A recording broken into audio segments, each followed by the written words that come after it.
about using our protection. Parang nandun si Batman.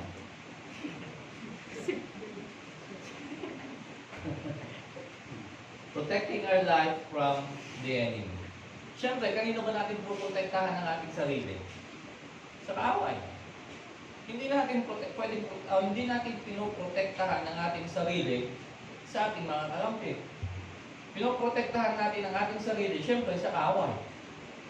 Kasi, pwedeng gumawa yan ng hindi maganda sa ating sarili. So, kung ang kaaway natin ay ating sarili, we need to protect ourselves from ourselves.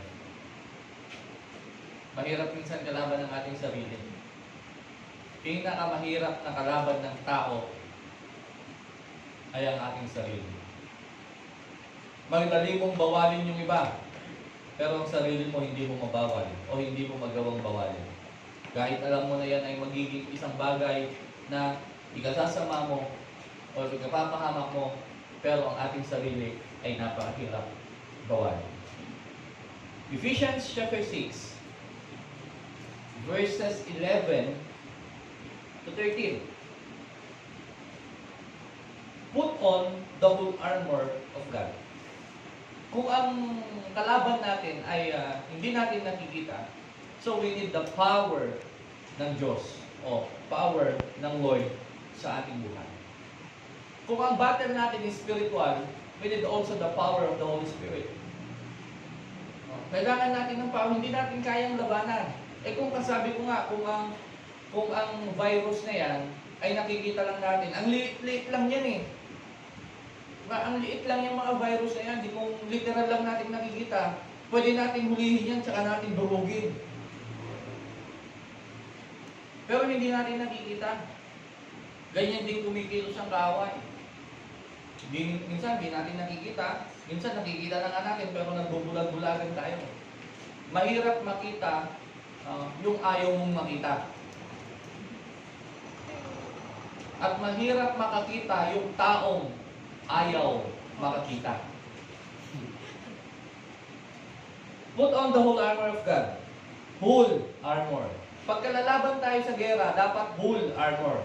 Hindi pwedeng, halimbawa, kagaya, sila brother, may mga pulis o mga soldado, diba? Susugod tayo sa gera. No? Dala mo na yung baril mo. Susugod sa gera. Tapos hindi mo naman dinala yung mga reserva mo. Gera nga yung pupunta mo. Hindi mo dinala yung extra bullet o extra magazine. Tapos naubusan ka na. Ay! Saglit lang! No? Time first! So, awagay-wag mo yung puting... Bakit? Sabi, babalik lang ako sa bahay. Naiwan ko yung bala. Kaya hintay ko ako. Babalikan kita! Huwag kang aalis dyan! Hindi pwede yun. Hindi pwede yun. Kasi lumusob na tayo dun sa gera eh. So we need to put the whole armor before we leave. Kailangan protektado na tayo mula ulo hanggang paa. Hindi pwede yung kasabi natin na kung alam ko lang.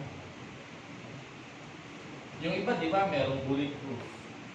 Pero saan nila tinatarget pag nalaman nila? Sa ulo, sa kamay, sa paa. Kasi nga, hinahanap ng kaaway kung saan tayo mahina. Hindi naman hahanapin, hindi tayo titirahin ng kaaway kung saan tayo malakas.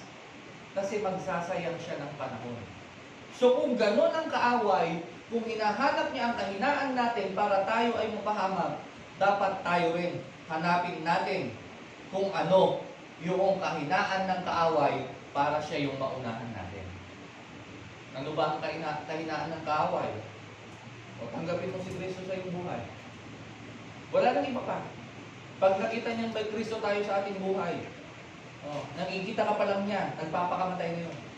Wag ako! Wag yan. Hindi natin kaya yan. That you may be able to stand against the wiles of the devil. Tingnan nyo, para daw tayo ay makatayo. Sabi niya doon sa Tagalog, ng verse 11, gamitin ninyo ang lahat ng kagamitan at sandatang pandigma na kaloob ng Diyos upang mapaglabanan ninyo ang mga pakana ng Diablo. Tingnan niyo yung word na pakana, yung parang mga patibong. Yung parang mga, ang hirap nun yung patraidor kang lalabanan. Hindi naman talaga lalaban ng patas ang kaaway eh. Sabi ko nga, ang demonyo, kahit anong gawin natin, demonyo talaga yan. Hindi yan lalaban ng patas. Hahanap at hahanap yan ng pagkakataon na kung kailan ka mahina, doon ka titirahin. Kung hindi ka ready, doon ka titirahin. Kung hindi tayo ready, doon tayo titirahin.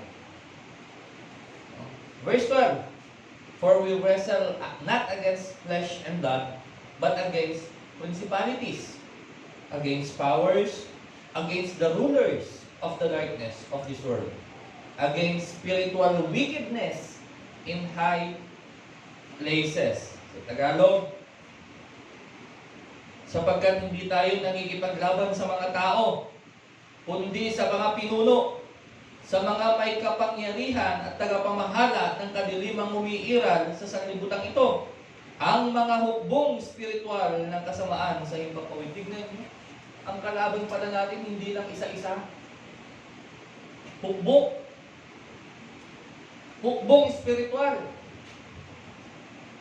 Tapos ikaw, lalaban ka na nga, mag-isa mo na nga lalaban, hindi ka pa ready. Pero kung kasama nga natin ang Panginoon na lumalaban sa battle natin, sabi ng Lord, if anyone is in Christ, who can be against us? If He is with us, di ba? Who can be against us? Kapag kasama na natin ng Diyos, sino pa ang laban sa atin? Makita pa lang ng kaaway, greater is He, sabi na nga that is in this world. Sino man dito sa mundong ito. Hindi man natin nakikita ang kalaban, but we have God in our life. Nakikita ng kalaban yung puso natin, yung buhay natin na meron tayong Diyos. No?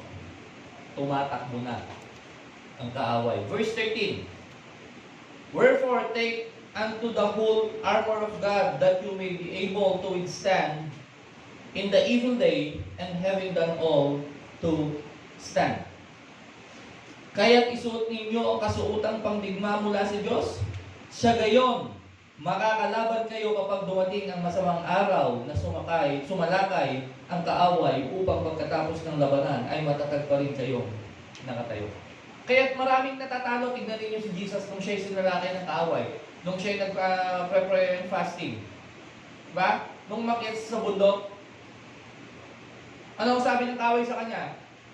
Sige nga, kung talagang ikaw anak ng Diyos, gamitin mo ang gawin mo ang tinapay kong bato para hindi ka magutom. Diba? Anong sabi ng Lord? Hindi lamang sa tinapay na mabuhay ang tao. Anong sabi ni Jesus that time? Hindi lamang sa tinapay na mabuhay ang tao, kundi sa bawat salita ng Diyos na namumutawi. Uwe.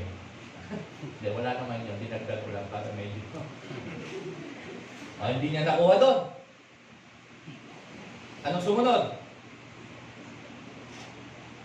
Magpatihulog ka nga. Magpatihulog ka nga dito. Sige nga. Hindi niya kaya. Sige nga, kung kaya mo, magpatihulog ka kasi papasabi ng Lord. Nasusulat, sabi niya. Ipapadala niya ang kanyang mga anghel para ingatan ka, hindi ka mapahamak. Anong sabi ni Jesus? Nasusulat din naman. Huwag mong subukin ang iyong Diyos. Diba? May panlaban siya, alam niya. Pinakita sa kanya yung pinakita sa tabuktok ng budok, pinakita lahat ng yan bibigay ko sa iyo. Lahat ng yan magiging sa iyo. Sumamba ka lang sa akin. Nasusulat, sabi niya, ang Diyos mo lamang, ang tanging sasambahin. Lumayas ka sa talas. Sabi niya, pinalayas niya, o di umalis. Kasi may panlaban siya. Kaya kung may panlaban tayo, kaya natin paalisin si Satanas. At kapag si Satanas ang pinalis mo, aalis talaga yan. Kaya kapag may kaibigan kayong tinitukso-tukso kayo, lumayas ka, Satanas, kamo. Pero hindi siya yung si Satanas, kundi siya yung ginagamit ni Satanas. O parang kay Pedro, di ba? O ang sabi ni Jesus sa kanya, Kung maaari, ang sabi ni Pedro kay Jesus, kung maaari, huwag niyo na po sanang pagdaanan yan. Huwag na po kayong nagpapaalam siya kung maaari. Huwag na yung pagdaanan yan. No, hindi huwag na kayong mamatay. Anong sabi ni Jesus sa kanya? Ni-rebuke niya. Lumayas ka sa talas! Sabi niya kay Pedro. Kung ikaw ang pagsasabihan nun, may kinakwento kang ganyan eh. Lumayas ka sa talas! Sabi niya. Di ba?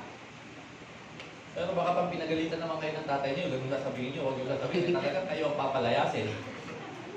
Baka mamaya kasalanan niyo na nga. No, ginabi na kayo ng uwi. Ginabi kayo ng uwi, tapos hindi kayo nagpaalam, nagagalit yung nanay niyo, nagagalit yung nanay niyo, salita ng salita.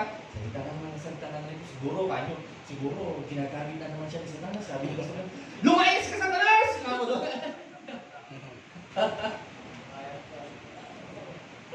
Sigurado, ikaw yung papalayasin ng nanay mo. Satanas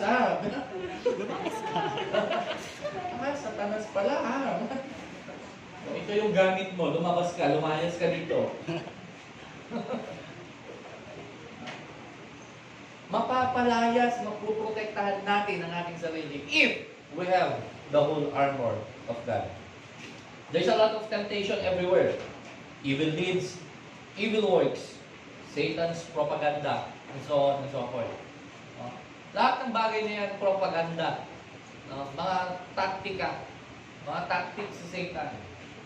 Maraming pwede niyang gamitin ng kaaway, pwede niyang gamitin yung umahan natin sa buhay, mga kaibigan natin, maging trabaho na katrabaho natin. Marami siyang pwedeng gamitin para i-deceive tayo. But if we have the full armor of God, tayo ay hindi mapapahamak. Kaya lang sabi ng Lord, pinag-iingat niya tayo. Sabi ng 1 Peter chapter 5 verse 8. Ang sabi niya, be sober, be vigilant, because your adversary, ang ating kaaway, the devil, as a roaring lion, is like a roaring lion, sabi niya. Like para daw leon na umaatungal. Parang lang, parang. Di ba ang talagang lion is matapang talaga yan. Wala talagang kinakatakutan niya ng lion. Pero ang demonyo daw ay umaatungal na parang lion. Parang lang is just like a roaring lion. Parang lang. Parang mapanindak ba? Tayo, pagka nakarinig kasi tayo ng lion, yung roar niya, yung ang tawag doon, ano sa Tagalog yung roar?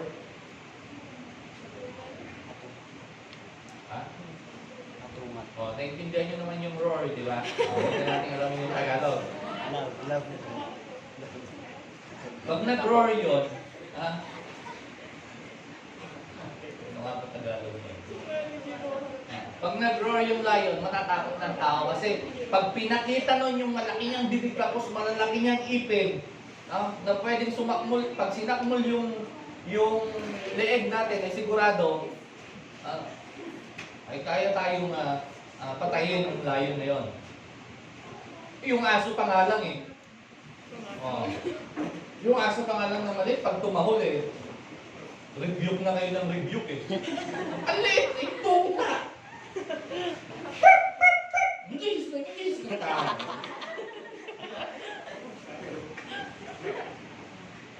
Puta pa lang.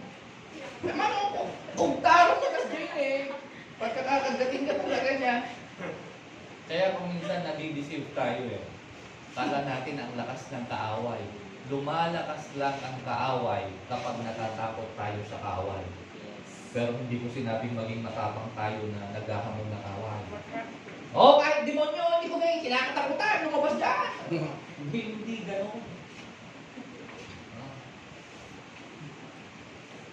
Sige, subukan nyo dito yung mga matatapang yung nagsisiga-sigaan, papuntahin nyo dun sa cemetery ng madaling araw. Doon siya magsisigaw na lumabas yung matapang. Baka makarinig lang yun ng tahol ng aso, biglang magkatakbo yun. Bigla siyang may marinig na kumalampag doon na pusa lang doon. Akala niya may kumangon na doon sa nicho. kadalasan din lang naman ng mga matatapang pagka nung nabartik na eh. Ay, sakin ako to. Wag mo na.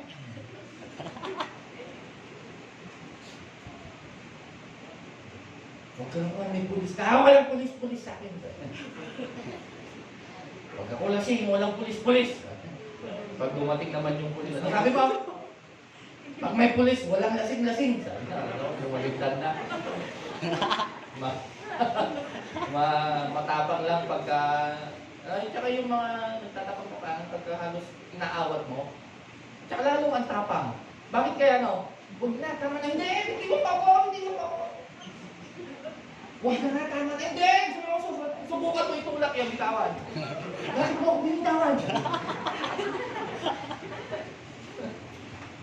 Hindi yan yung tapang na gustong maipakita natin. Hindi yan yung gustong tapang na makita ng Lord sa atin. Ang totoong matapang, marunong, yung tapang na tinutukoy dito is yung kaya nating labanan lahat ng temptation na dumarating o dadaan sa ating buhay. Ano mang temptation na ibinibigay ng kaaway sa atin o inihahanda ng kaaway sa atin bilang patibong, kung yan ay makikita natin at mapagtatagumpayan natin, isa tayong matapang. Kasi yung kalaban is just like a roaring lion. Sabi niya, at walk about seeking whom he may devour. Mahanap kung sino yung kanyang yung makakagat o malalapa, yung mabibitan, kung sino yung kanyang matatakot. Pag natakot ka, ito na. 1 point. Pagka mas matapang tayo, dahil alam natin na meron ng Lord sa atin. Satan, alam niyo po si Satan, ang main target niya is the Christians. Hindi na niya tinatarget yung wala sa kanya. Nasa kanya na eh. Ang tatargetin niya yung wala sa kanya. Halimbawa, may kakampi kayo, tapos may kaaway kayo, lalaban kayo sa gera, ang babarilin mo ba yung kakampi mo? Ang layo naman ng mga kalaban ko, hindi ko makita. Ito na lang katabi ko, babarilin ko. May matamaan. Para may matamaan lang ako. Tapos magre-report ka sa officer mo, Sir, may napatay ako. Sino? Yung kaibigan ko. Yung katabi ko kasi ang lalayo ng mga natatakot akong lumapit doon sa mga kaaway eh. Para lang mabawasan yung bala ko, binaril ko yung kasama ko. Hindi gano'n eh. Malamang pagka gano'n ang ginawa, baka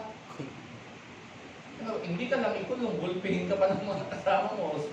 Yung swerte mo, kung buhay ka pa rin babalik. Hindi gano'n. Hindi gano'n ang gusto ng Lord. So, main target of Satan is us. We, the Christians. Hinahanap niya yan kasi nga i-recruit niya yan.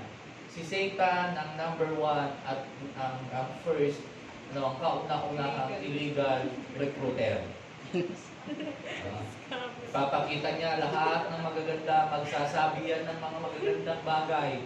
Tapos, sa bandang huli, papahamak mo na pala, naniwala ka doon sa mali. Inaantay mo balang araw kung tapos wala na, nalugbog ka na, ang hirap nang bumalik, nahihiya ka. Ang dami dyan. Nung makita na, kung kuna na, ganyan sila maglakad pagka wala pa ako. Pag nakita nilang dumadaan na yung sasakyan.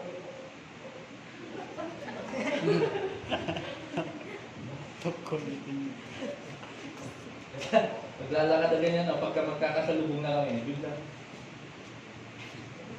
Ewan ko kung ano yung tinitignan doon, wala namang tinitignan. Tapos naglalakad. Kung banggain ko kaya ito, baka nga sa isip-isip ko, minsan kasi salubungin ko, mapapabangga ko kaya ito. Wala ka, naglalakad na ganun lang eh. Tapos meron pa yung isa. Kakasalubong na kami. Nagulat siya eh. Paglabas yung ganyan, tumakbo na pag nakita niya ako. Umatras eh, bumalik. Nahihiya doon sa mga nahihiya sila. Sabi ko naman, kung nahihiya silang umaten na bumalik, dahil nandito ako na lang ang a-absent. para bumalik lang sila. With no agreement na. Para hindi nila ako makita. Eh, pwede naman magbalik sa akin, narinig na ako. Amen!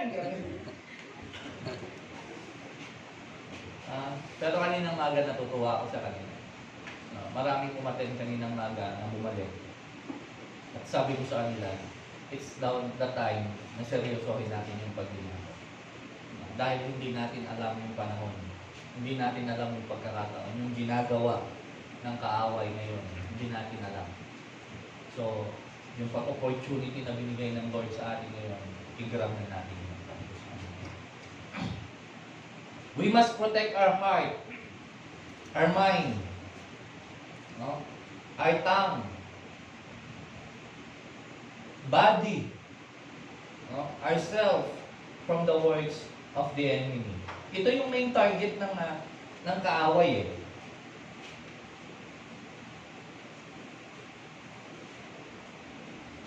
No. Ang ating puso, ang ating isip, lalong-lalo na itong dila, ang ating buong katawan. That is the main target of the enemy. Ephesians chapter 6 verse 14. So verse 14, kaya't maging handa kayo. Yeah. Kaya't maging handa kayo. Ibigkis sa inyong baywang ang sintron ng katotohanan. Sintron ng katotohanan. Isa sa mga armor na dapat natin isuot sa ating katawan is the belt of truth. O yung loins, sabi niya, loins skirt. Sintron ng katotohanan. Kasi kapag ang katotohanan na nasa sa atin, the truth that Jesus gave His life for us even though we are sinners. Yan yung katotohanan eh. So, ang katotohanan po, ang ating Panginoon ay binigay niya pa rin ang kanyang buhay, ang kanyang kaisa-isang buhay. Ang ating Panginoon Jesucristo, binigay niya ang kaisa-isang buhay niya para sa atin. Though tayo ay makasalanan, dapat yan ay hindi nawawala sa atin. So, hindi dapat mawalan ng kabuluhan ng kamatayan ni Jesus sa krus ng Kalbaryo. Hindi dapat yan mawalan ng kabuluhan sa ating mga buhay. Kasi iniyalay niya yung buhay na yan para sa atin dahil sa pag-ibig niya sa atin.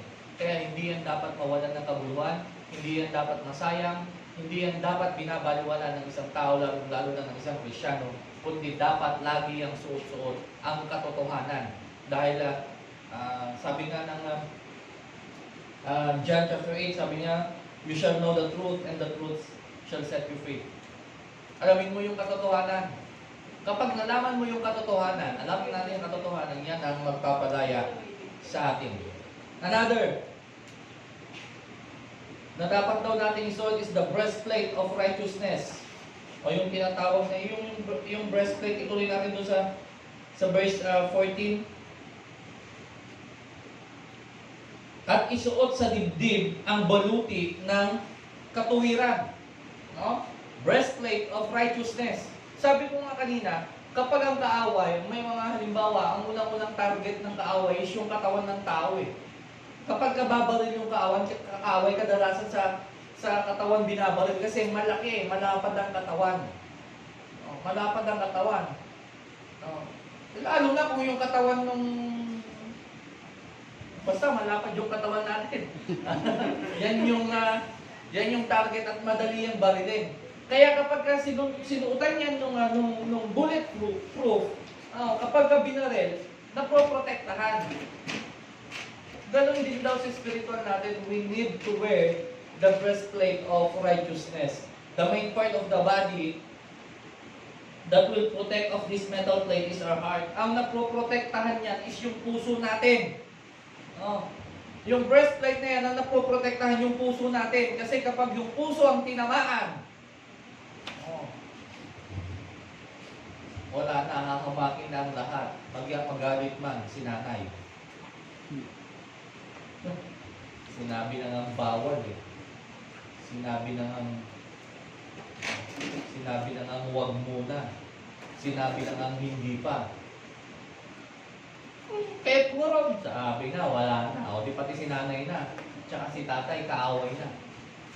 Kapag tinira na ng kaaway, natamaan na ng kaaway, napuntirya ng kaaway ang ating puso, then, Diyan na nagsisimula ng kakapahamak ng tao. Satan is always trying to deceive our hearts.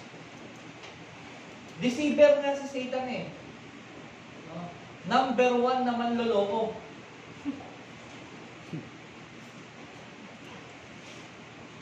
Sino sa inyo, pero hindi ko sinasabing yung mga nanloko sa inyo, demonyo, no? Sabihin nyo, kaya pala yung ex ko, demonyo yun, kaya. Hindi ganon, kundi merong naging kasalanan na dahilan. It's either ikaw o siya. Pero ang naging dahilan is kasalanan. Kaya merong hindi napagkasunduan. May na-deceive. Wala namang perpektong pagsasama. Kahit sa mag-asawa, walang perpektong pagsasama. Meron kaming pakinggan noon sa isang seminar. More than 50 years na sila na kasal. Biruin yun, nag-celebrate ng golden wedding. Golden wedding na nila. Ngayon yung mag-girlfriend, mag-boyfriend, pang 2 months lang, 3 months. Iba na naman. Para daw ang motto kasi, collect and collect, then select. Parang gano'n. Paramihan na lang. Ngayon, paramihan na. Ilan na naging boyfriend mo? Sabi, 7 pa lang, sabi. 7 pa lang, sabi. 7 pa lang? Oo. Ilan taon, anong grade mo na? Grade 6.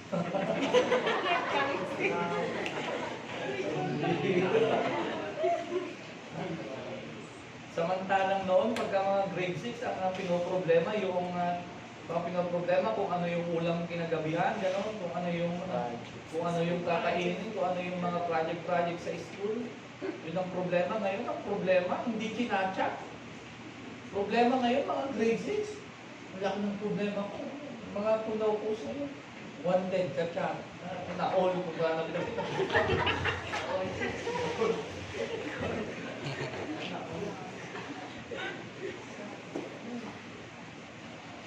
Kung pwede ko lang yung doon sa profile picture nila, mabaling ko lang tuktukan yung impact nakikita ko yung tuk-tuk-tuk. Tapisin mo na. Yun na nga, meron akong na-attenan na seminar, nag-celebrate sila ng golden anniversary nila. Sabi nila, alam nyo, itong asawa ko na ito, saksakan ng tigas ng ulo yan. Sabi niya, ang kulit niya. Sabi niya, maraming kalokohan ginawa yan. Maraming kalokohan, marami kaming hindi pinagkasunduan. Sabi kasi may nagtanong, siguro po kaya po tumagal po kayo ng ganyan, inabot kayo ng 50 years dahil perfect po ang pagsasama niyo. Hindi! Sabi ng babae. Sumakit ang ulo ko dyan lagi. Marami na akong platong nabasag.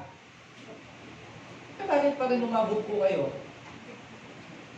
Doon sa taon na yung golden, sabi niya, yung 50 years. Kasi, marunong akong magpatawad at marunong siyang humingi ng tawad.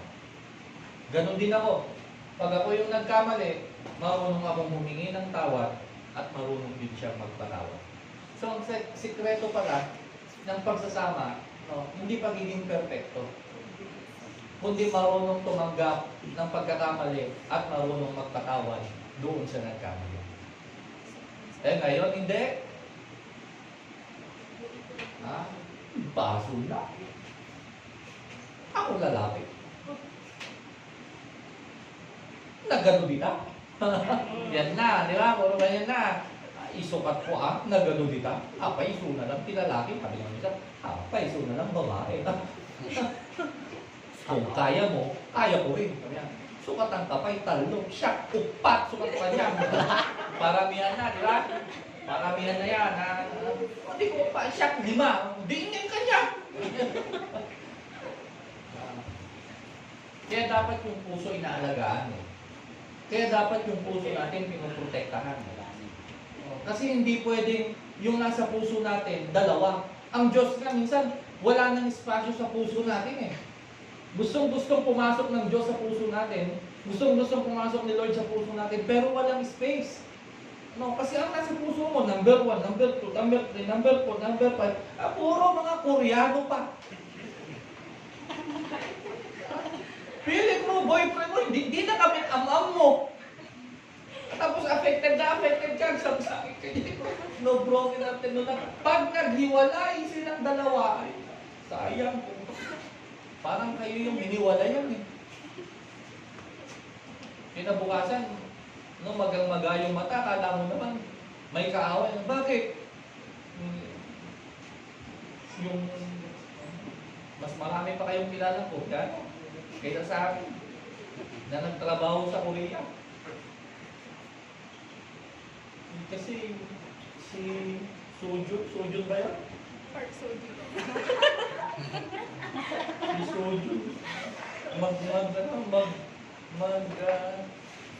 military. Military na eh. Wala nang mapapanood. Pag bihira, akala mo gumunaw na yung mundo, ano? Akala mo naman kilala siya. Bakit babaliw na baliw kayo sa mga Koreano? Nagbuwapon ko. Gusto niya lang na makikita ng guwapo, di sinabi niya, pupuntahan ko kayo.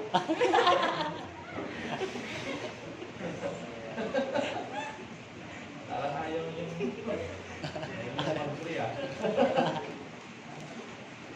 text niyo ako pag wagin. So, malaking problema ko. Gano'ng kalaking problema mo? Gusto ko po magkaroon ng kausap na gwapo. O, dali, pupuntahan kita dyan. Sama ko si Brother Chris. Si Louie. O, tignan nyo lang. Pag hindi pa kayo naniwala, tanungin nyo yung mga asawa nila kung hindi yan gwapo. Pag sinabi ng asawa nila na hindi yan gwapo, bahala na silang dalawa. Okay? So, yung puso na to, yan yung tinatarget. Kaya ang sabi ng Lord, you need to wear the breastplate of righteousness. Yung katotohanan. Yung katotohanan lang. Pag naisa puso natin ang katotohanan na hindi natin kayang mabuhay sa mundong ito, na wala ang presensya ng Panginoon. Katotohanan na hindi natin kayang gumalaw sa mundong ito na wala ang Diyos sa ating buhay. Katotohanan na mapapahamak tayo sa mundong ito kapag wala ang patnubay ng ating Panginoon. Kapag alam natin yan, mapoprotektahan natin ang puso. Katotohanan na kapag ang desisyon ay nanggagaling sa ating sarili at hindi sa ating Panginoon, mapapahamak tayo. Kaya alamin natin ang katotohanan at ang katotohanan ang magpapalaya sa atin. Mark chapter 7 verse 21 to 23. For from within, out of the heart of man, proceed evil thoughts, adulteries, fornication, murders, thefts, covetousness, wickedness, deceit, lasciviousness, an evil eye, blasphemy, pride, foolishness. All these evil things come from within and defile the man. Ang lahat daw ng yan came out from the heart of a man. Nanggagaling o nagmumula sa puso ng tao. Pagka nakita ng tao na isa puso na, mapapahamak na ang tao. Kaya nung sabi ng Psalms chapter 51 verse 10, create in me a clean heart, O God, and renew the right spirit within me. Kapag malinis ang ating puso, maluwag at malayang makakakilos ang Diyos sa ating puso. Minsan kasi wala nang espasyo ang Diyos sa ating puso. Kaya hindi siya makakilos. Nase-set aside ang Lord. Walang puwang ang Lord sa ating puso. Dapat ang lahat ng espasyo sa ating puso, unang-unang papasok ang ating Panginoon. At kapag ang Panginoon ang ating nasa puso, He will direct all the path na ating pupuntahan. Siya ang magdadirect sa ating buhay. Siya ang magdadirect doon sa ating lakarin, sa ating lakbayin. Siya na ang magdadirect. At pag ang Diyos ang nagdirect sa ating buhay, sa ating takbuhin o lakarin dito sa mundong ito, well, ang pangako ng Lord, hindi niya tayo iiwan at hindi niya tayo papabayaan at hindi tayo magkukulang. No, hindi bibigay niya pa kung ano yung ninanasa o ninanais ng ating puso. Kasi nga, ang Lord ang nagdadrive. Kaya wag na mawawala sa buhay natin o sa puso natin ang ating Panginoon. Mawala man ang boyfriend mo, mawala man yung crush mo, wag lang ang Lord sa puso mo. Baka kasi pagka binuksan natin yung puso, magkakaroon ng extreme, makikita wala dyan si Lord. O baka si Lord kung minsan sumasabit-sabit na lang, nagpupumilit na pumasok doon sa puso mo, ikaw naman lagay ka ng lagay ng kung ano-ano. Nawawalan ng espasyo. Ang sabi ng Son, Lord, create in me a clean heart. Malinis na puso. Yan ang gusto ng Lord na makita sa atin. Sa verse 15 ng Ephesians chapter 5, ano pa ang kailangan natin na isuot? Isuot ninyo ang sandalyas ng pagiging handa sa pangangaral ng mabuting balita at kapayapaan. So yung pangatlo, kailangan daw natin isuot yung shoes of gospel of peace. Sa paa naman. Kaya dapat itong mga paa na to, saan man tayo pumunta, saan man tayo dalhin ang ating mga paa, hindi daw dapat mawala ang salita ng Panginoon. Wherever we go, we should stand by the Word of God. Nasaan man tayo, we need to stand. We need to stand by the Word of God. We need to stand firm. Doon sa faith natin. Hindi yung kung napunta tayo sa church, we are Christian. Napunta tayo doon sa ating bahay, no, sometimes we are Christian, sometimes we are not. Napunta tayo doon sa ating mga kaibigan, totally we are not Christian. Parang gano'n. So, dapat kahit saan daw tayo mapunta, patunayan natin. Lagi natin kasama the gospel of peace. Ng ating mga paa. Romans chapter 10 verse 15. Anong sabi ng Romans 10:15? And how shall they preach except they be sent? As it is written, how beautiful are the feet of them that preach the gospel of peace. Kaya lang daw nagiging maganda ang mga paa o mga panyapak ng isang tao if they are bringing the gospel of peace. Kapag dala-dala nila ang salita ng Diyos, nagiging maganda daw ang mga paa. Magaganda daw ang mga paa ng mga tao ngayon. Kasi ang dala-dala nila is gospel of peace. Good news, kapayapaan. Salita ng Diyos na nagbibigay ng ng magagandang pag-asa, ng mabubuting bagay. Salita ng Diyos na kayang baguhin ang buhay ng isang tao. Kaya napakaganda daw ng panyapak o ng paa ng mga tao na yan na ang dala-dala ay gospel of peace. No? Yung salita. O yung sa Tagalog, ang sabi niya yung verse 15, magandang balita o magandang balita ng kapayapaan. Kapag kapayapaan at magandang balita, ang ibabalita sa atin, ang sarap pakinggan. Diba? Halimbawa, may nagkwento sa inyo, ano bang gusto nyo pakinggan? Ano bang, may balita ako sa iyo. May good news at bad news. Saan kayo mas excited? Sa bad news ba? Hindi eh. Kung hanggat maaari na, ayaw natin makapakinig ng bad news eh. Ang gusto lang natin, good news. O di, i-share natin.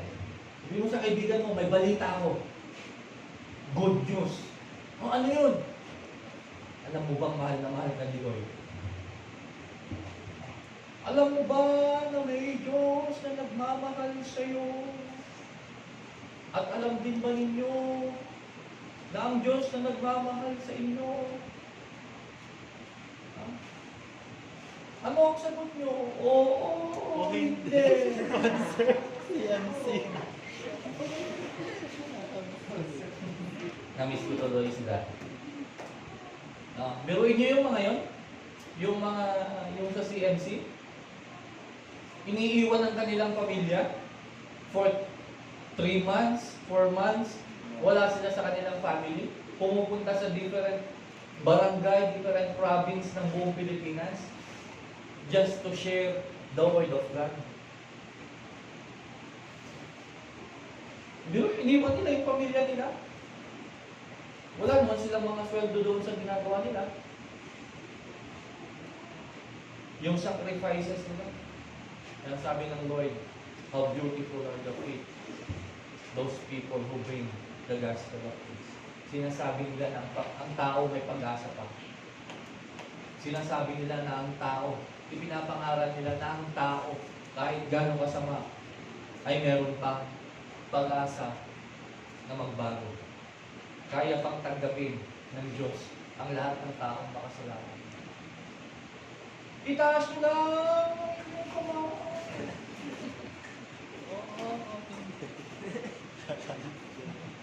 Diba? Ayun yung nasabi na. So, napakaganda. Once na, sabi ko nga, lagi ko kong sinasabi, may nabanggit na, kapag pumasyal tayo doon sa isang tahanan ng kakilala natin, before tayo umalis, magbigay tayo ng isang napakaganda balita sa kanila. Tita, bago nga umalis, sasabihin ko lang po sa'yo, mahal na mahal ka po ng Lord. Pwede ba kitang ipag-pray, tita? Pwede ba kitang ipag-pray, friend? No? Bago lang ako umalis. The Lord, pagpalain mo po yung buhay ng ating kaibigan na to, kanyang buong pamilya, ang pagsasama nila ng kanilang pamilya, maging maayos, no? Maging payapa po ang tahanan na ito. Ilayo mo sila sa anumang panganib, sa anumang kapahamakan, sa anumang kasakitan, ilayo mo po sila. In Jesus' name, Amen. No? Yayayain ka ulit nun sa susunod. Hindi yung pag-aalis kayo eh. Nalaman mo nga. Yun. Ren, akin na lang po siyang cactus mo. Bakit binili niya yun, ihihingin mo? Di ba? Oo, gano'n. Okay, hindi na nga hinihingi, hawak-hawak mo tapos si Tetes. Ay friend, nakuha ko pala yung isang cactus. Hindi ko na malayan na ilagay ko sa bag ko. Ano yun? Magic? Pwede ba yun na hindi mo na malayan? Kaya pala kamo ang sakit-sakit nung kamay ko, nung hawak-hawak ko yung bag ko. May cactus pala. Sino kaya yung naglagay? Ipag-pray mo, bago ako manis pag-pray dito. Lord, magkaroon ng kapayapaan ng tahanan mo. Magugulat pa yun. Minsan kasi parang awkward eh. Yun yung totoo, parang awkward. Parang nakakahiya na parang hindi mo alam kung paano. Parang kasi sasabihin na, oh, masyado ka namang banal, baka lumagpas ka sa langit. Yung mga ganun, parang minsan natatakot tayo dun sa kantsaw na gano'n. So, wala namang masama kung ipag-pray mo, lalo na sa panahon natin ngayon. Kailangan ng lahat ng tao ng prayer. O di pa pumunta tayo, pag-pray lang natin. Pag-pray lang kita saglit. So, wala naman ng napakahaba doon na gagawin mo pa na tatawag ka pa doon ng napakarami na iliyaw ka pa, in Jesus name! Tapos magtatangos ka pa doon. Hindi. Simple lang. Lord, pagpalain mo po yung kaibigan kong ito sa pag-alis ko, maging payapa po sila ng kanyang buong pamilya, maging safe and sound po sila, hindi po sila maapektuhan ng anumang virus, anumang pangangailangan nila, ipagkaloob mo, Panginoon. Salamat po sa pag-iingat, sa pangalan ni Jesus. Amen. Tapos na. Yun nakapag-share, nakapagbigay ka ng good news sa kanila. Sa verse 16, isa pang sandata na dapat nating isuot. Lagi ninyong gawing panangga ang pananampalataya. The shield of faith. Shield of faith. We should stand firm on our faith. We should also focus on our faith to Jesus. Dapat daw lagi natin yung kasama. Yung pananampalataya natin, hindi yan mawawala. Hindi yan maalis sa atin.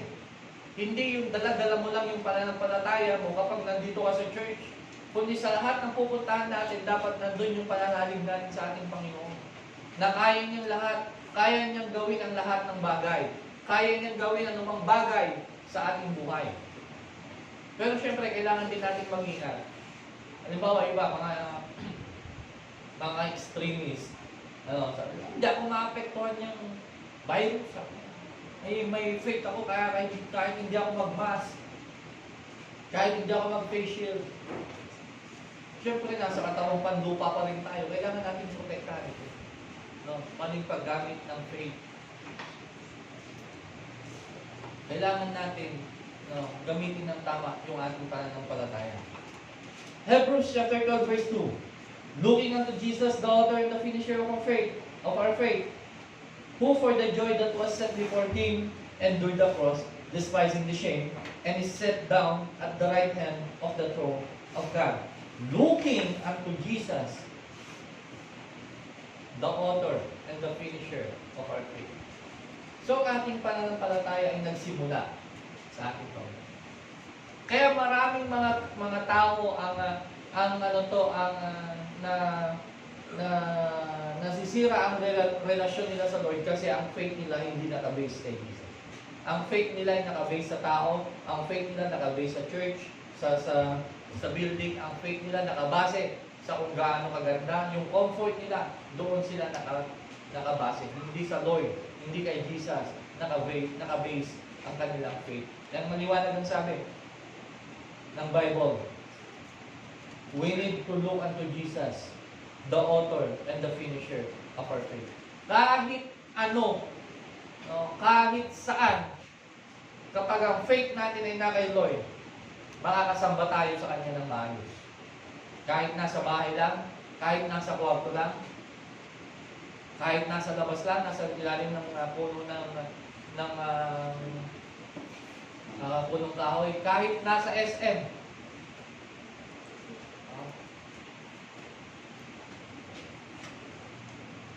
Sirop timangga. Kala nyo sa mall, hindi, sirop lang timangga. Kaya natin sumamba ng maayos sa Diyos if we are directly looking unto Him as the author and the finisher of our faith. Marami nang nawala, naghahanap ng church. Ang tigas naman ang upuan nila doon. Hindi ako komportable doon. Walang aircon, mainit. Hindi ako komportable doon, ang liit. Hindi ako komportable doon, hindi magkasundo yung nag-background, siya kayo nag-gitara. Sumabay pa yung kumakanta.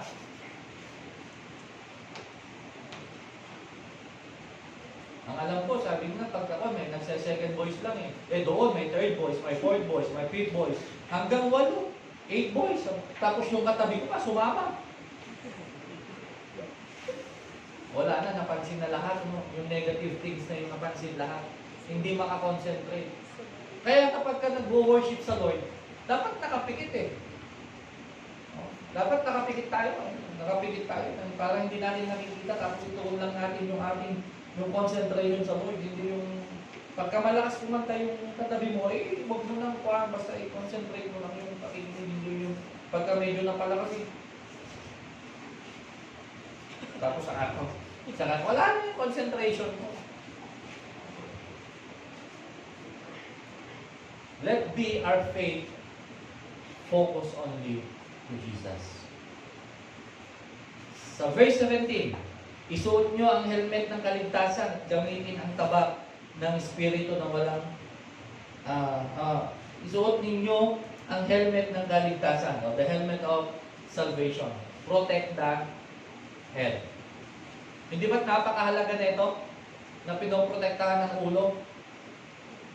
Ano ang naka-include dyan? Include the mind, the eyes, the ear, and the tongue.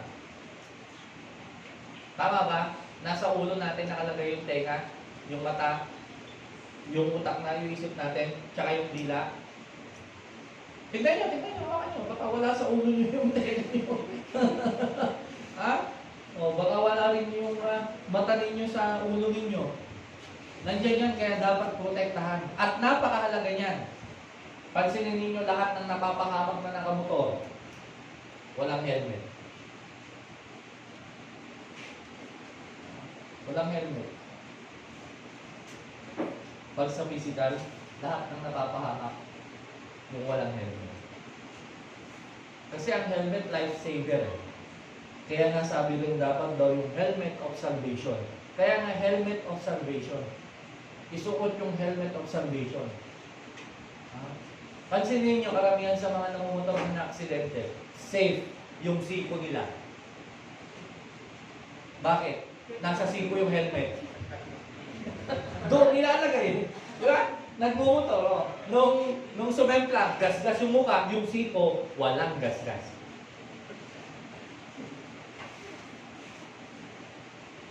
Kasi nga doon nilagay yung helmet. Kung sa ulo yon nilagay, o di kahit magasgasan yung katawan, yung mukha, yung ulo,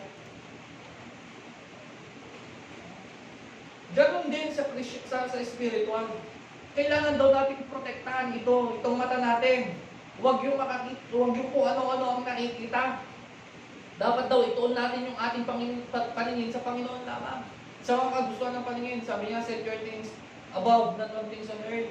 Kailangan daw yan, maging yung sa pag-iisip natin. No, ang isipin natin yung mga bagay na makakabuti, yung bagay na makakatulong, yung bagay na makakapag-glorify sa Lord, hindi yung mga bagay na ikakasira ng tao. Ganon din daw yung ating naririnig. Dapat ang naririnig natin ay ang tinig ng Diyos sa atin.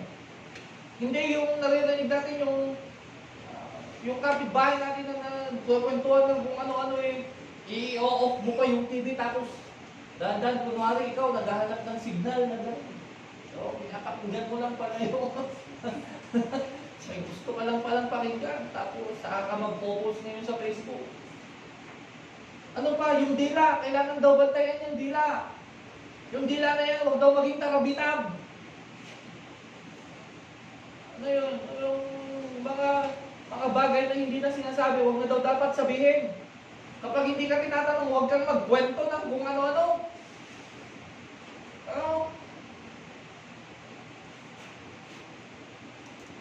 Kaya, ang sarap yung flies, ay yung pang-ipit ng uling. Yung pang-ipit ng uling, ibabad mo sa baga na gano'n, no?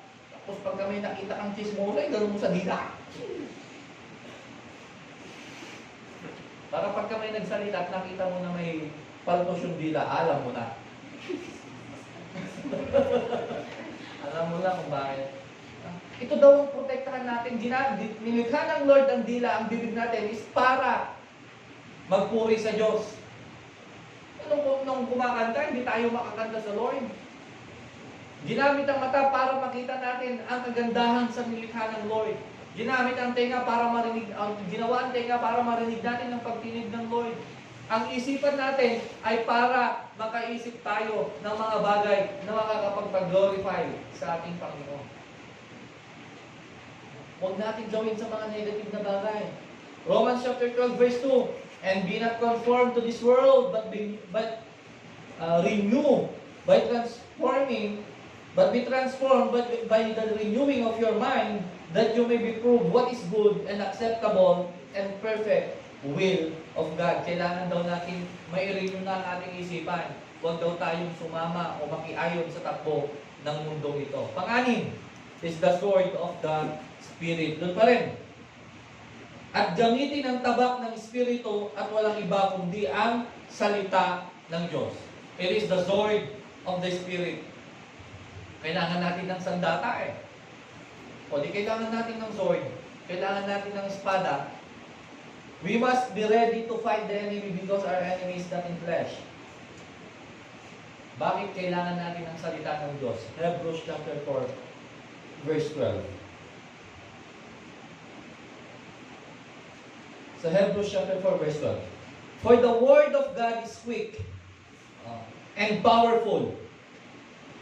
Powerful and sharper than any two-edged sword. Magkabilang talim.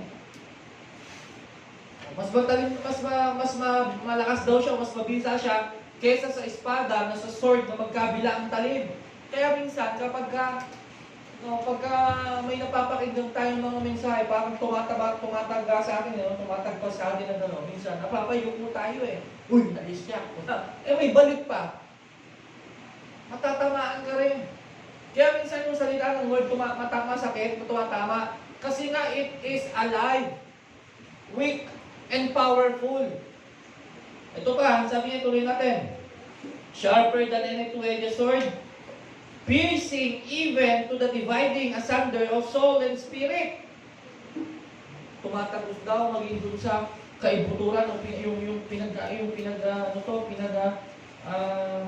Ano yung kaibuturan ng soul and spirit. Tumatagos. Kaya ang salita ng Lord, masakit. Masakit ang katotohanan. Pero nga ang katotohanan ang magpapalaya sa atin. And of the joints and marrow. Tignan ninyo, nasan na yung marrow? Nasan yung joints? Nasa ilalim na ng yun eh. Nasa gitna na nung, ng bones, di ba? Yung buto, yung parang pag kumain ka ng chicken feet, pag sinagat mo, may malambot na maiiwan. O, yun yung marrow.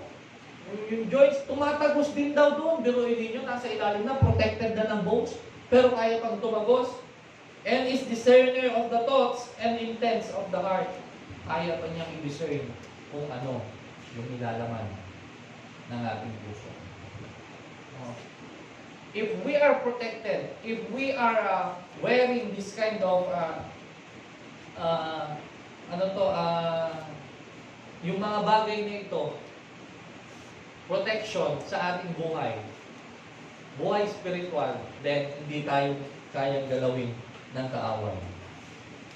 Ephesians chapter 6 verse 18. Praying always with all prayer and supplication in spirit, and watching thereunto with all perseverance and supplication for it. Sa Tagalog, ang lahat ng ito'y gawin ninyo ng may panalangin at pagsamo. Manalangin kayo sa lahat ng pagkakataon sa patnubay ng Espiritu. Lagi kayong maging handa at patuloy na ipanalangin ang lahat ng hinirang ng Diyos. Ang lahat ng ito, kung gagawin natin ito, isusuot natin yung ating yung breastplate, yung loins, yung singron, yung breastplate, yung sapatos, yung helmet, at yung sword. Kung yan ay dala-dala natin, hindi tayo kayang pasukin ng kaaway. Hindi tayo kayang saktan ng kaaway.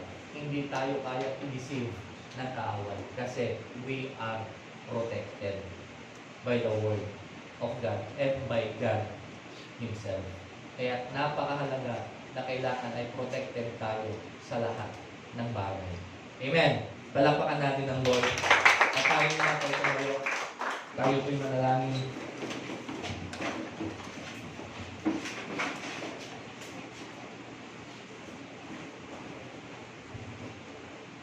Dakilang Diyos, salamat po Panginoon sa oras nito. At hiling namin, Panginoon, na sa buhay namin ay maging protektado kami sa lahat ng oras. Sa pag-atake, Panginoon, ng kaaway sa aming buhay, ay nandyan, Panginoon, na kami ay ready. Lagi kami handa dahil alam namin na kasama ka namin. At hindi magtatagumpay ang anumang gawa ng kaaway sa aming buhay dahil mas makapangyarihan ka kaysa sa sino mang naririto sa mundo ito. Panginoon, protektahan mo kami sa lahat ng oras, sa lahat ng pagkakataon, sa lahat ng pupuntahan namin. Ikaw ang maging tagapanguna po namin, Panginoon. We entrusted our life unto you, Father God, and be the protector of our lives, Father God. Salamat po ng maraming Diyos. Maitaas ka at madakila sa bawat buhay ng bawat isa sa amin. This all we pray in Jesus' name. Amen. Opo muna po tayo.